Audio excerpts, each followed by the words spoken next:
ഞാൻ എൻ്റെ പ്രിയപ്പെട്ട നാട്ടുകാരോടും ഉന്നതത്തിൽ ഇരിക്കുന്ന അധികാരികളോടും എല്ലാം വളരെ സങ്കടത്തോടൊരു വാർത്ത പറയാനാണ് വന്ന് നിൽക്കുന്നത്. ഞാൻ തിങ്കളാഴ്ച എൻ്റെ ഭർത്താവിനെയും കൊണ്ട് ഈ ഹരിപ്പാട് ഗവൺമെൻറ് ഹോസ്പിറ്റലിൽ വന്നതാണ്.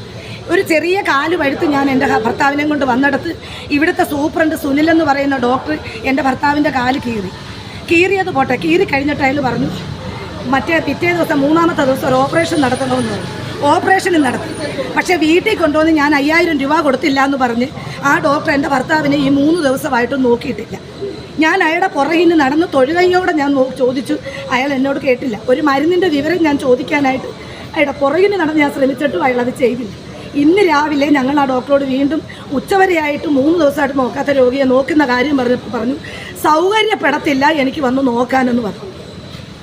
നിങ്ങൾ പറ, ഒരു രോഗിയെ കൊണ്ട് വരുന്ന ഒരു ആളോട് ഒരു ബൈസ്റ്റാൻഡറിനോട് ഇതാണോ ഒരു ഡോക്ടർ പറയേണ്ടത്? നല്ലതുപോലെ ചൊഴഞ്ഞ് ഒരു കിലോ അരി കൊള്ളത്തക്ക രീതിയിൽ ഒരു കുഴിയാക്കി വെച്ചിട്ടുണ്ട് എൻ്റെ ഭർത്താവിൻ്റെ കാല്. എനിക്ക് എൻ്റെ 2 കുഞ്ഞുങ്ങൾക്കും അയാൾ ഓട്ടോ ഓടിച്ച് കിട്ടിയാലേ ജീവിക്കാൻ പറ്റത്തുള്ളൂ. സെക്യൂരിറ്റിയെ കൊണ്ട് അടിക്കാൻ പിടിച്ചു. ശ്യാമെന്ന് പറഞ്ഞ ഒരു സെക്യൂരിറ്റി ഇന്ന് രാവിലെ എന്നെ അടിക്കാൻ ശ്രമിച്ചു. അസഭ്യമായ വാക്കുകൾ പറഞ്ഞു. വെളിയിലിറങ്ങാൻ കൊള്ളാൻ കേൾക്കാൻ പറ്റാത്ത വാക്കുകളാണ് ഈ സെക്യൂരിറ്റി ഇന്ന് എന്നെ പറഞ്ഞേക്കുന്നത്.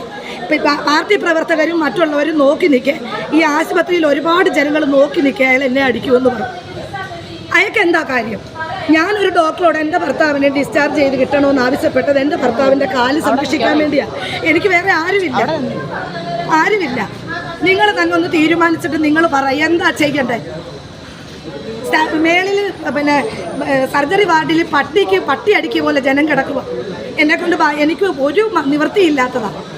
എന്നിട്ട് ഞാൻ പേവാർഡ് എടുത്ത് കിടന്നു. 7500 രൂപ ഇതുവരെ എന്നോടായിട്ടുണ്ട്. പലവിധ ടെസ്റ്റുകൾ നടത്തി മേടിച്ച് എനിക്ക് ഒരു നിവൃത്തിയില്ലാത്തതാണ്. സുനിലെന്ന് പറഞ്ഞ ഒരു സൂപ്രണ്ട് ഇങ്ങനെയാണോ ഒരാളോട് സംസാരിക്കേണ്ടത്? പെണ്ണുങ്ങളെ കൈയേറ്റം ചെയ്യുന്ന ഈ ശ്യാമെന്ന് പറയുന്ന സെക്യൂരിറ്റിക്കാരെ പോലുള്ളവരെയാണോ ഈ ഹോസ്പിറ്റലിൽ ജോലിക്ക് വെക്കേണ്ടത്? ഇയാൾക്ക് എന്താണ്, സെക്യൂരിറ്റിക്ക് എന്താണ് പ്രശ്നമെന്ന് എനിക്ക് മനസ്സിലാവുന്നില്ല. അതുകൊണ്ട് ദയവ് ചെയ്ത് ഇനിയെങ്കിലും എനിക്ക് മാത്രമല്ല ഈ പരാതിയുള്ളത്.